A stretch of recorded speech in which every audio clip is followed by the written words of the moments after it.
Éveillé. Je vous invite à aller dans vos Bibles à la deuxième lettre de Pierre, au chapitre 3. Nous serons à la fin de cette lettre aujourd'hui. On va terminer notre temps dans la deuxième lettre de Pierre, dans les deux lettres de Pierre, en fait, dans lesquelles nous sommes depuis le mois de septembre dernier. Pendant que vous y allez, en fait, on sera dans le chapitre 3 à partir du verset 14. Pendant que vous y allez, juste pour nous mettre un petit peu dans l'esprit de Pierre dans ce texte, tous les enfants veulent grandir vite. Oui? On a tous fait cette expérience d'être jeune et de vouloir être adulte. Et si vous êtes encore jeune, si vous êtes encore enfant, vous ressentez peut-être ça maintenant. Genre, j'ai envie d'être adulte. Mais on veut rarement grandir pour les bonnes raisons.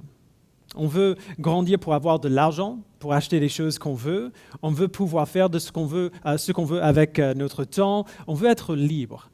Alors, je ne suis pas très vieux. J'aurai 40 ans le mois prochain, donc je reste assez jeune. Mais, bon, pour moi en tout cas, quand j'avais 20 ans, je regardais les gens qui avaient 40 ans, je disais, oh là là, ça change un peu selon où on en est. Mais en fait, je suis plus âgé que la plupart d'entre vous ici en tout cas. Et donc, je vais vous partager un petit secret. À mon avis, le meilleur cadeau qui vient avec l'âge, c'est la stabilité. Alors bien sûr, ça dépend un peu de qui on est. Il y a des gens âgés qui ne sont pas stables du tout. Mais généralement, les os se calment un peu quand on vieillit. On est moins susceptible d'être déboussolé par de petites choses.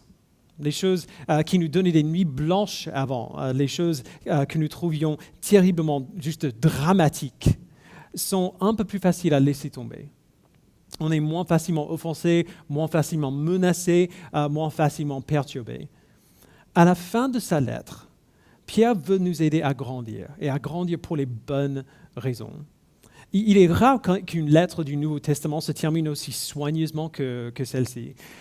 Souvent, l'auteur va adresser des salutations ou des recommandations spécifiques aux églises auxquelles il écrit.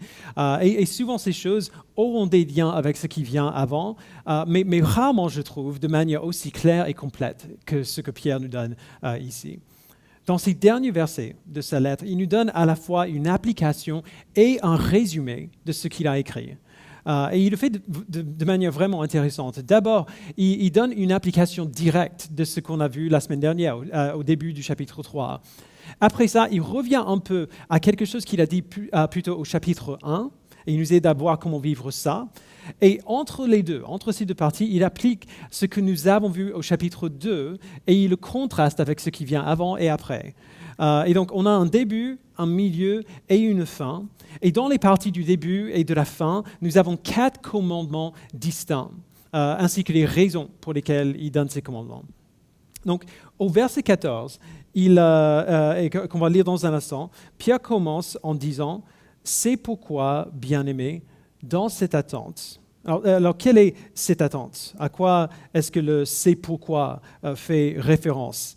Il faut qu'on se souvienne que ce n'est pas un livre qu'on lit ici, c'est une lettre. Et normalement, on est censé lire une lettre en entrée. Et donc, si on lisait tout en même temps, on se souviendrait de ce que Pierre venait de dire.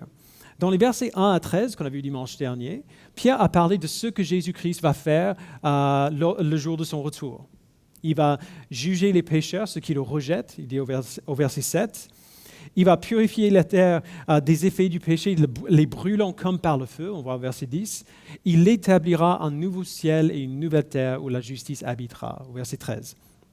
Et comme on a vu la semaine dernière, historiquement, le témoignage de l'Église a presque toujours été que la terre ne sera pas détruite, mais plutôt renouvelée. Les nouveaux cieux et la nouvelle terre sont ce que cette terre sera une fois qu'elle a été purifiée des effets de notre rébellion contre Dieu, libérée de notre péché et de sa corruption, comme Paul le dit dans Romains 8, rendue parfaite pour qu'on en prenne totalement plaisir et pleinement habité par la justice et par la gloire de Dieu. Donc voilà ce qu'on attend.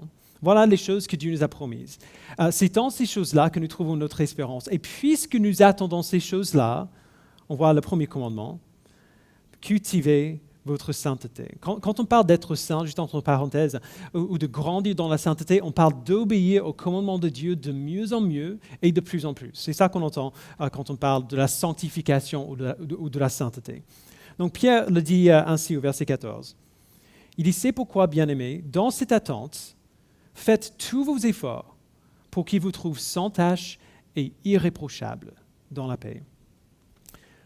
J'ai jamais compris les chrétiens qui veulent être chrétiens, mais qui n'ont aucun vrai désir d'être saints, pour de ressembler à Dieu dans leur caractère, dans leurs attitudes, dans leurs pensées, dans leurs actes. Alors, ce sont des gens qui aiment l'idée que Dieu a promis de prendre soin d'eux, de les bénir, de leur donner la vie éternelle en Christ, mais qui veulent continuer de vivre leur vie comme ils faisaient avant, sur leurs termes à eux. Ils veulent tous les avantages de la foi chrétienne, mais pas le travail qui vient avec. Ils veulent les bienfaits de connaître Dieu, mais ils ne veulent pas changer. Ce sont ces gens qui insistent que Dieu nous aime tels que nous sommes, et donc, il ne veut pas nous changer. Il veut juste qu'on soit heureux. Alors, c'est vrai que Dieu nous aime tels que nous sommes. Merci Seigneur, c'est la vérité. Mais l'idée que puisque Dieu nous aime tels que nous sommes, il veut nous laisser comme ça, en plus d'être l'inverse de ce qu'on voit sur quasiment chaque page du Nouveau Testament, cette idée n'a simplement pas de sens. Ma fille, Zadie, elle a 2 ans et demi. Je l'aime telle qu'elle est aujourd'hui. Telle qu'elle est, j'adore cette gamine de tout ce qui est en moi. J'aimerais quand même la voir ne plus porter de couche quand elle aura 17 ans. Ou encore plus tôt, si possible.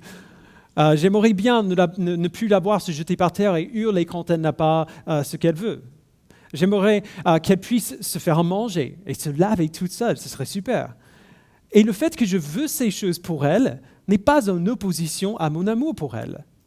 Je veux ces choses pour elle parce que je l'aime. Un adulte qui se comporte comme un enfant n'est pas un adulte qui est en bonne santé.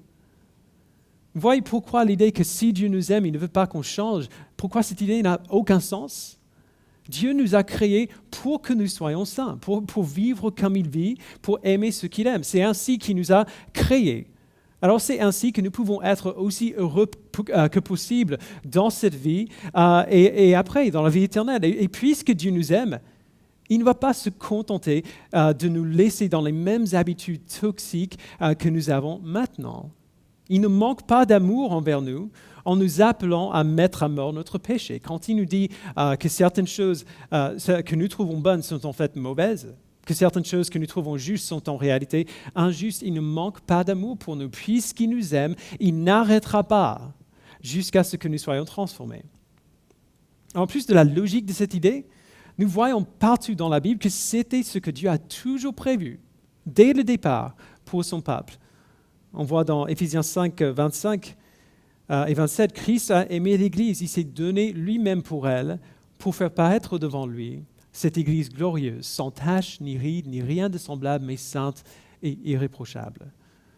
La raison pour laquelle Christ est venu, la raison pour laquelle il a vécu, qu'il est mort, qu'il est ressuscité, c'est pour rendre son Église sainte. Le jour de son retour sera le jour où ce travail-là va être terminé et rendu parfait une fois pour toutes. Alors, ça semble peut-être évident quand on le dit comme ça, mais je vais vous dire pourquoi c'est tellement essentiel pour nous de comprendre cela et de vraiment le prendre à cœur. Même si plusieurs d'entre nous comprennent que Dieu veut nous rendre saints parce qu'il nous aime, nous ne voyons pas toujours le processus de devenir saint comme un don, mais plutôt comme un fardeau que nous subissons.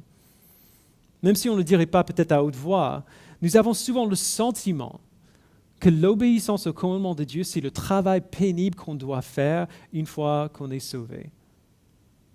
On parle d'être sauvé comme le cadeau et on a le sentiment que devenir saint, c'est une étape désagréable de ce processus. On dit souvent, heureusement qu'un jour, le travail sera terminé, on n'aura plus à lutter, on n'aura plus à résister à la tentation. Et si vous voulez tester ce sentiment en vous-même, et on l'a tous d'une manière ou d'une autre, posez-vous bien la question, c'était quand la dernière fois où j'ai été vraiment heureux de résister à la tentation? C'était quand la dernière fois où j'ai été tenté de pécher et où je me suis dit, merci Seigneur de m'avoir donné cette occasion de résister à la tentation, de lutter contre le péché. Ça arrive peu. C'est pas comme ça qu'on réfléchit naturellement. Mais vous qui aimez le sport, est-ce que vous avez le même sentiment concernant l'exercice physique? Alors, objectivement, l'exercice physique n'est pas agréable en lui-même. Ça brûle, ça fait mal, on transpire, on colle après. Il n'y a rien que je trouve, perso, que je trouve agréable dans ce processus, juste naturellement. Mais on aime ça quand même, parce qu'on sait ce que cet exercice fait pour nous. On sait qu'on se sentira bien après. Et en plus de ça, parce qu'on sait ce que ça fait pour nous, on apprend même à aimer l'exercice lui-même. Le brûlement, on apprend à aimer le sentiment de faire ça et pas seulement les effets qu'on vit après. Pourquoi est-ce qu'on a ce sentiment positif concernant quelque chose qui a un effet temporaire et superficiel sur nous, comme l'exercice physique, tout en se sentant accablé par la lutte contre le péché et l'obéissance à Dieu qui ont un effet profond et éternel sur nous? Ça n'a pas de sens. Dieu nous aime. Être saint n'est pas la tâche que nous devons faire pour obtenir un don. Être saint, c'est le don. On parle tellement de devenir saint dans la Bible parce que c'est à cela que la vie ressemble quand on est sauvé. On est saint et on aime la sainteté. C'est pas un hasard que le chapitre le plus long de la Bible, c'est le psaume 119, qui est littéralement un chant d'amour pour la loi de Dieu. Vraiment, il n'est pas difficile de nous convaincre de faire quelque chose qu'on a vraiment, vraiment envie de faire. La lutte n'est pas difficile dans ce cas-là. On travaillera peut-être dur pour le faire, mais le travail ne sera pas pénible ou accablant. Ce sera un plaisir parce que c'est ce qu'on veut. C'est ça que Pierre essaie de nous inspirer ici. Je parle du bonheur dans la sainteté parce que Pierre vient de parler du paradis, du nouveau ciel et la nouvelle terre. Il nous présente cette image merveilleuse du jour du retour de Christ, le jour où il exposera le péché dans toute sa laideur.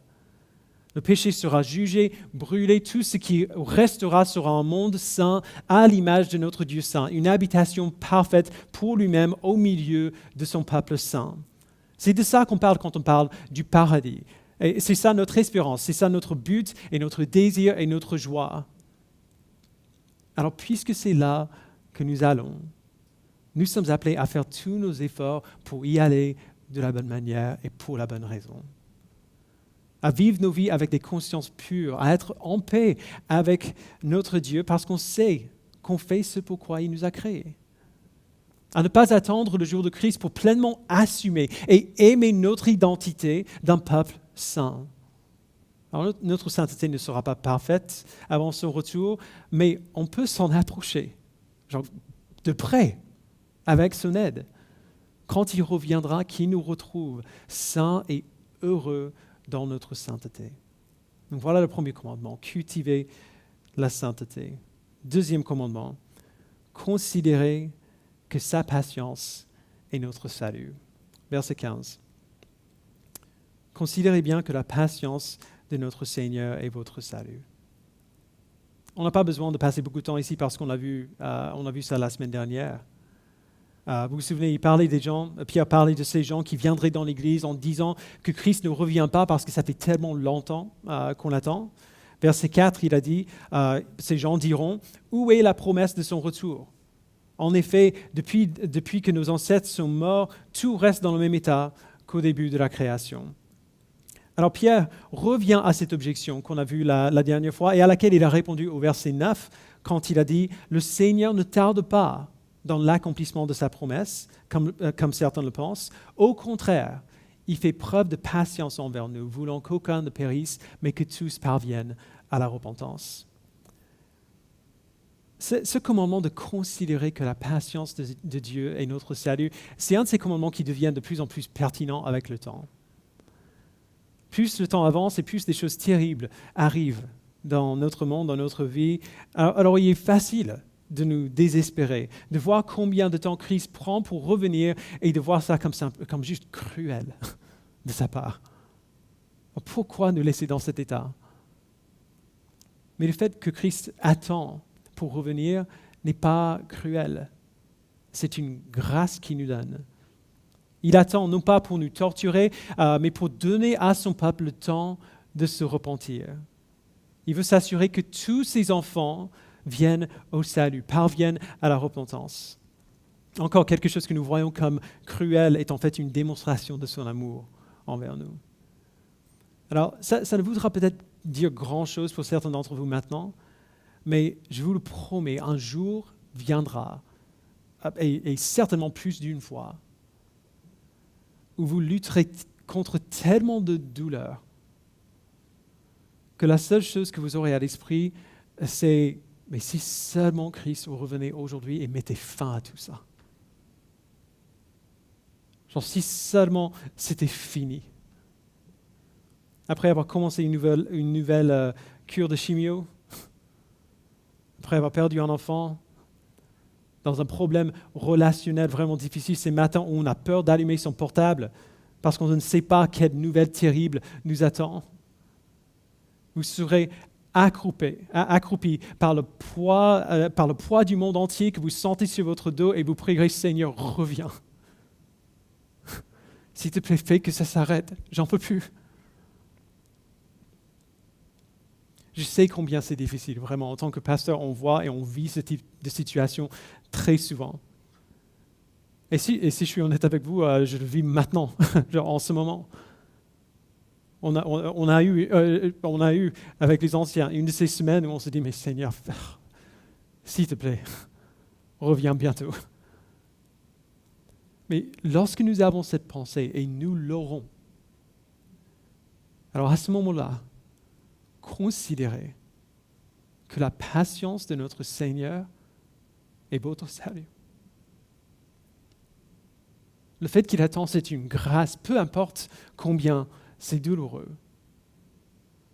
La douleur de cette vie qui s'accumule avec le temps nous aide à nous rappeler que ce monde n'est pas chez nous, qu'on est bel et bien des étrangers sur cette terre, comme il a dit dans sa première lettre.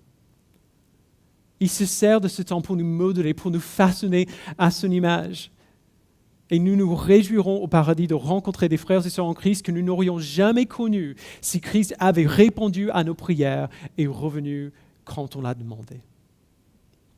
Considérez que sa patience est notre salut.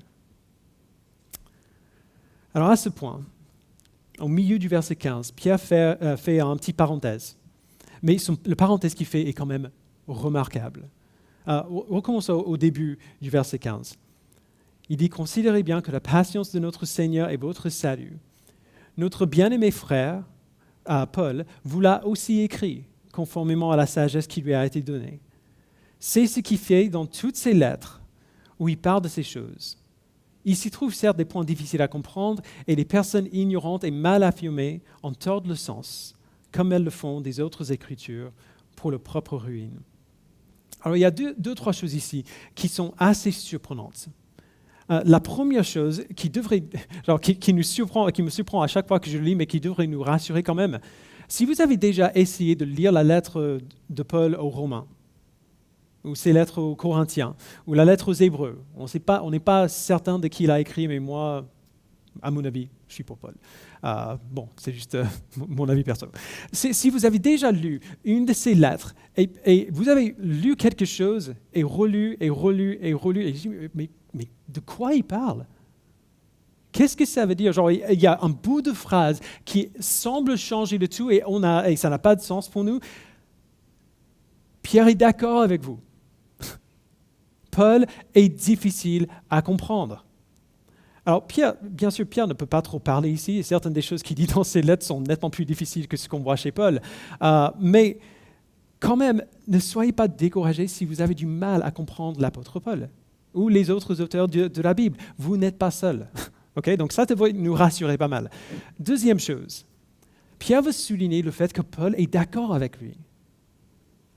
Il parlait de la patience de Dieu qui est notre salut dans le verset 15. Paul dit, dans Romains 2, verset 4, en parlant de ceux qui prétendent connaître Dieu, mais qui jugent les autres pour leurs péchés, Paul dit, « Méprises-tu les richesses de sa bonté, de sa patience et de sa générosité, en ne reconnaissant pas que la bonté de Dieu te pousse à changer d'attitude ?» Encore une fois, la patience de Dieu, c'est notre salut. C'est ce qui nous permet de se repentir, de changer d'attitude. Pierre veut rappeler à ses lecteurs que, à un point dans le passé, apparemment, Paul a écrit ces mêmes choses à ces mêmes chrétiens.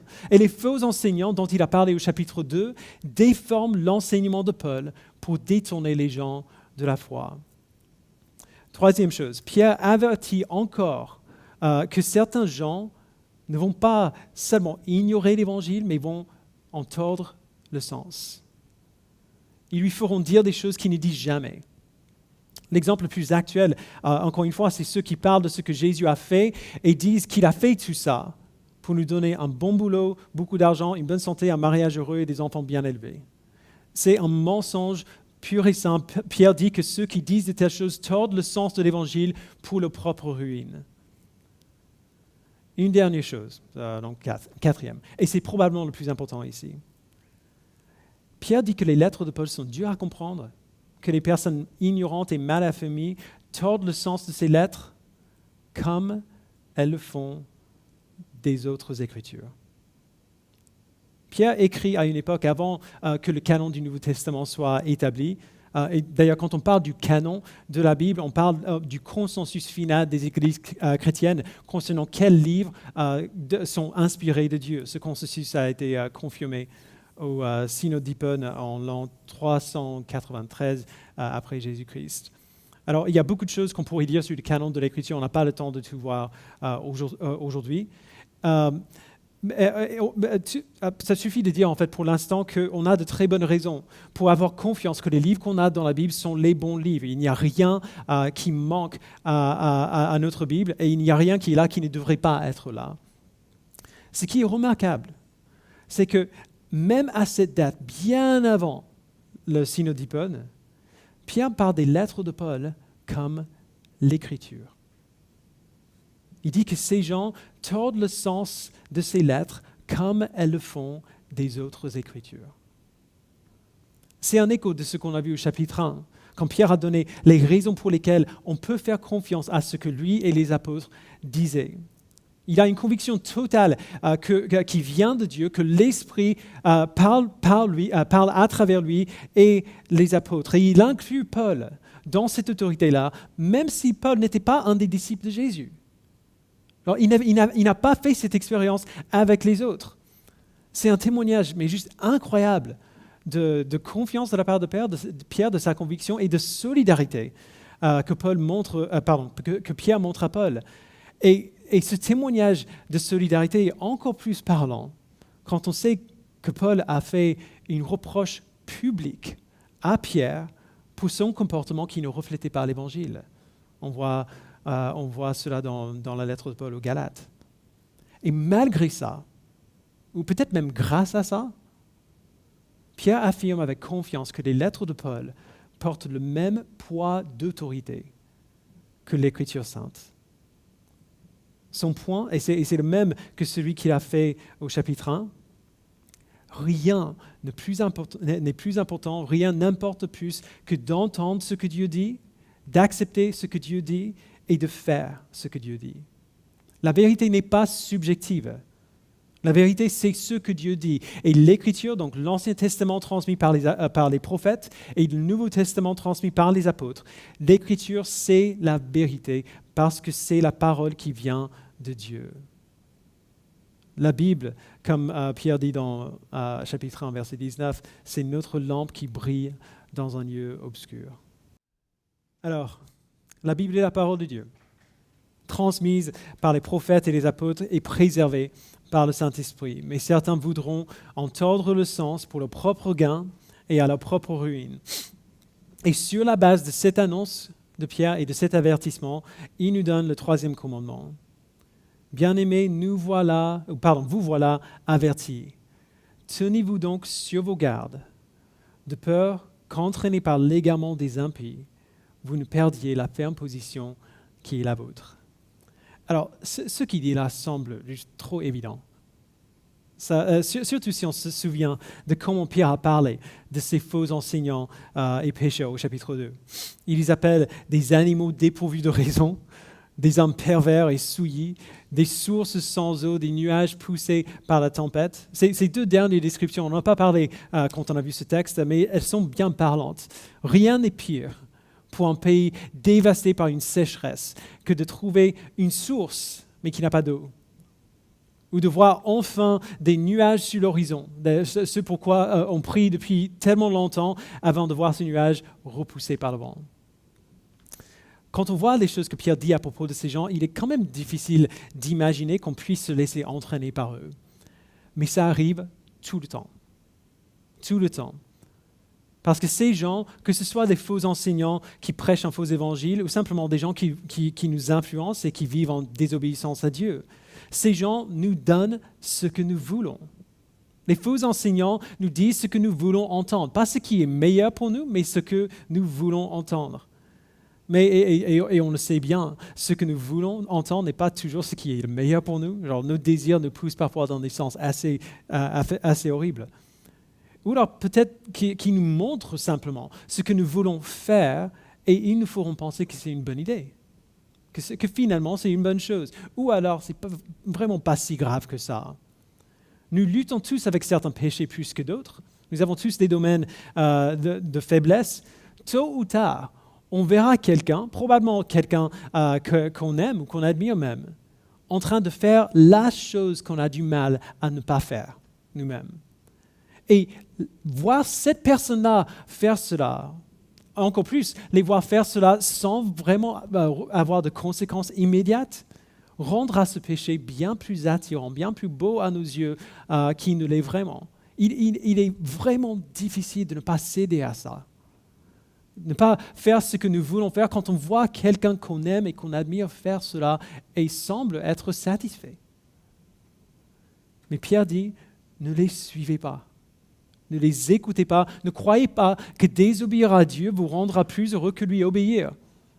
Il y aura un moment de plaisir quand vous le faites, oui, mais en retour, qu'est-ce que vous allez recevoir? Vous perdrez votre stabilité. Vous perdrez la fermeté de votre position en Christ. Vous commencerez à vous demander si votre foi est bien réelle.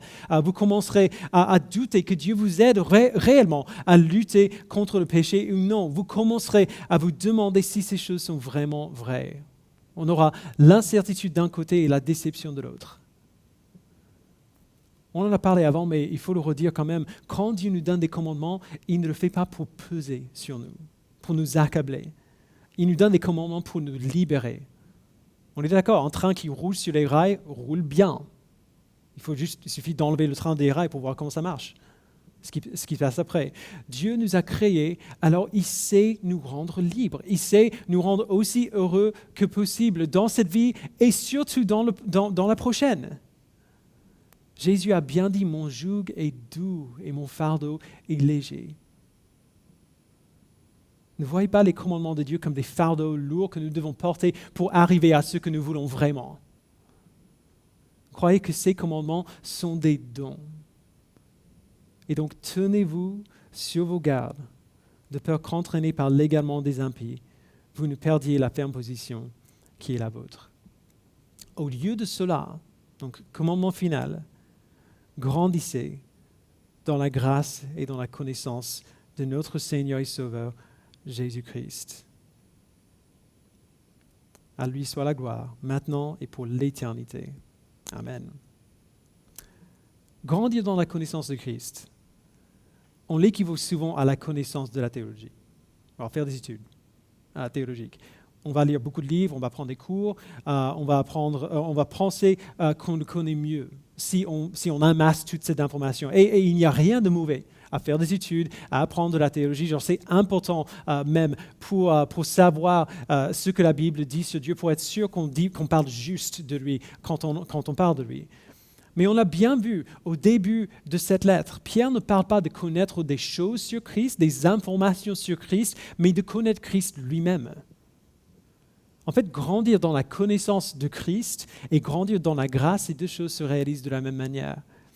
Et c'est ça qui nous donne un peu de mal parfois. C'est le genre de choses qu'on dit tout le temps, grandir dans la grâce. C'est une phrase qu'on balance assez souvent dans l'Église. Vous avez déjà réfléchi à quel point cette phrase est bizarre? Grandir dans la grâce. La grâce, c'est quelque chose qui nous est donné, qu'on reçoit. C'est mériter quelque chose de mauvais et recevoir quelque chose de bon à sa place. Nous méritons tous de recevoir les conséquences de notre péché. Nous méritons tous la punition de la part de Dieu. Nous nous sommes tous rebellés contre notre Créateur et pour cette rébellion, nous méritons tous d'être éternellement et totalement séparés de lui. Mais cette punition-là n'est pas ce que Dieu nous a donné. Il nous a donné son Fils qui a vécu notre vie, souffert notre punition. Il nous a donné sa vie parfaite en échange de notre péché. Nous méritons la punition, mais nous recevons plutôt la récompense. Ça, c'est la grâce. Comment on grandit dans ça? On ne peut pas multiplier la grâce. Comment on grandit dans quelque chose qu'on doit recevoir? On ne peut pas en produire plus. On ne peut pas rendre la grâce plus grande qu'elle ne l'est déjà. Alors, qu'est-ce que ça veut dire de grandir dans la grâce? Voici la meilleure manière dont je l'ai entendu expliquer. Donc, ça vient d'une étude excellente de Bob Thune et Will Walker, qu'on va voir du volant, qu'on va commencer à voir ensemble au mois de septembre. Ça annonce pour plus tard, mais bon, ce n'est pas la dernière fois que vous allez entendre ça. À un moment de notre vie, on rencontre Christ. Donc, ce qu'on a là, c'est une sorte de timeline. Donc, ça, vous ne voyez pas de très loin peut-être, mais la ligne qui va comme ça, c'est le temps qui passe. Et à un moment, on rencontre Jésus-Christ. Et quand on rencontre Jésus-Christ, on apprend deux choses. On apprend d'abord que Dieu est absolument juste et absolument saint. Il n'y a même pas un soupçon d'imperfection ou de péché dans son caractère ou dans sa personne. À l'envers, donc en même temps, quand on rencontre Christ, on apprend aussi qu'on est pécheur. Que naturellement, nous sommes fondamentalement rebelles contre Dieu. Même les soi-disant bonnes choses que nous faisons sont empreintes de motivation impure et de péché. Alors pour grandir dans notre vie chrétienne, on a besoin d'être de plus en plus conscient de qui Dieu est dans toutes ses perfections, et on a besoin d'être de plus en plus honnête et conscient d'à quel point nous sommes loin de sa sainteté. Okay? Donc on a ces deux choses qu'on apprend au début. Et au fur et à mesure qu'on apprend ça, qu'on réalise, on réalise de plus en plus que l'écart entre la sainteté de Dieu et notre péché est plus grand qu'on imagine. Donc l'écart ne grandit pas, mais notre compréhension de cet écart grandit avec le temps. Ce qui traverse l'écart, c'est l'œuvre de Jésus-Christ pour nous. On le sait bien, il a pris notre péché, passé, présent et futur sur lui-même. Notre péché a été cloué à la croix avec Christ. Donc la seule chose qui reste maintenant, c'est sa vie parfaite qui nous est donnée. Christ a pris les péchés que nous étions, il nous a permis d'être déclarés saints comme Dieu est saint. C'est une nouvelle merveilleuse pour nous. C'est la grâce, c'est ce qu'on apprend quand on accepte l'Évangile. Et donc, au fur et à mesure qu'on apprend à quel point l'écart entre nous et Dieu est juste gigantesque et à quel point la grâce de Christ est grande pour traverser cet écart, eh bien on l'accepte. On place notre foi en cette grâce, on remercie Jésus pour elle et on continue de grandir. Et alors qu'on grandit, on réalise que l'écart entre la sainteté de Dieu et notre péché est encore plus grand qu'on avait imaginé au départ. On n'était pas au courant que c'était aussi énorme que ça. Et plus on réalise que le sacrifice, que la sainteté de Dieu est tellement plus grand que l'écart entre la sainteté de Dieu et notre péché est grand, on apprend aussi que le sacrifice de Christ a traversé cet écart-là aussi. Quand l'écart a grandi, sa grâce a grandi avec lui. Et donc, on l'accepte. On place notre foi en elle, on remercie Jésus pour elle, on est encore plus émerveillé par elle qu'on était avant. Et on continue de grandir. Et alors qu'on grandit encore, on réalise que l'écart est encore plus grand qu'on avait imaginé avant. Et comme avant, la grâce de Christ traverse l'écart. C'est ainsi que nous grandissons dans la grâce. Et c'est ainsi que nous grandissons dans notre connaissance de Christ. Nous apprenons qui Dieu est et qui nous sommes et nous faisons confiance à l'œuvre de Christ pour nous unir à lui, quel que soit l'écart entre sa sainteté et la nôtre. Et alors qu'on grandit, notre réalisation et notre compréhension de sa grâce n'arrête pas de grandir et de grandir et de grandir encore. C'est cela qui nous donne la stabilité, frères et sœurs. C'est cela qui nous affermit, comme Pierre dit plusieurs fois dans cette lettre. C'est cela qui nous donne la force de dire non au péché quand on est tenté. C'est cela qui nous donne la force de nous relever et de nous repentir quand nous péchons. C'est cela qui nous maintient sur les rails. Et c'est le but des lettres de Pierre à ces églises et à nous aujourd'hui. Il écrit, il dit pour nous tenir en éveil, pour assurer notre stabilité, pour assurer notre croissance. Nous ne sommes jamais aussi saints que nous voulons être dans cette vie, mais nous savons où nous allons. Nous savons quelle est la destination et puis quelle sera la vie après qu'on arrive. Et nous savons ce que nous serons, ce que nous ferons pendant toute l'éternité. Alors il ne faut pas attendre pour commencer de vivre ainsi. C'est pourquoi, bien-aimés, dans cette attente, faites tous vos efforts pour qu'il vous trouve sans tache et irréprochable dans la paix. Considérez bien que la patience de notre Seigneur est votre salut. Tenez-vous sur vos gardes, de peur qu'entraînés par l'égarement des impies, vous ne perdiez la ferme position qui est la vôtre. Mais grandissez dans la grâce et dans la connaissance de notre Seigneur et Sauveur Jésus-Christ. À lui soit la gloire, maintenant et pour l'éternité. Amen. Je vous invite à prier. Père, nous te remercions pour notre grand frère Pierre.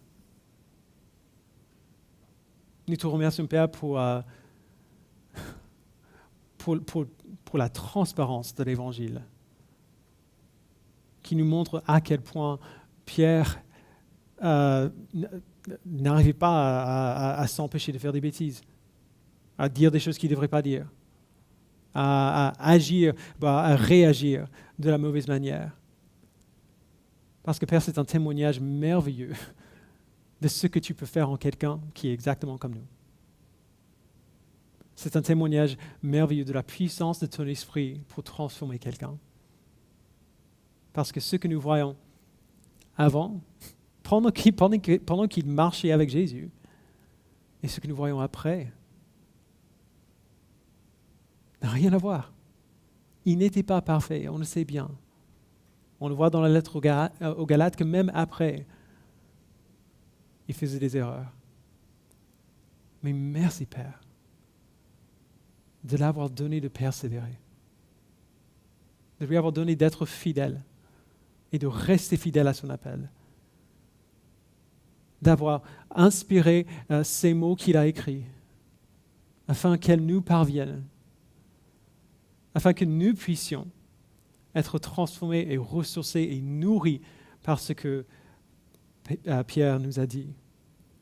Je prie que tu nous donnes d'obéir à ce qu'il nous dit ici, de faire tous nos efforts pour cultiver notre sainteté, parce qu'on sait ce qui nous attend, de nous rappeler que ta patience est notre salut, de ne pas nous laisser égarer et ainsi perdre la ferme position qui est la nôtre, mais de grandir dans ta grâce et dans la connaissance de ton Fils.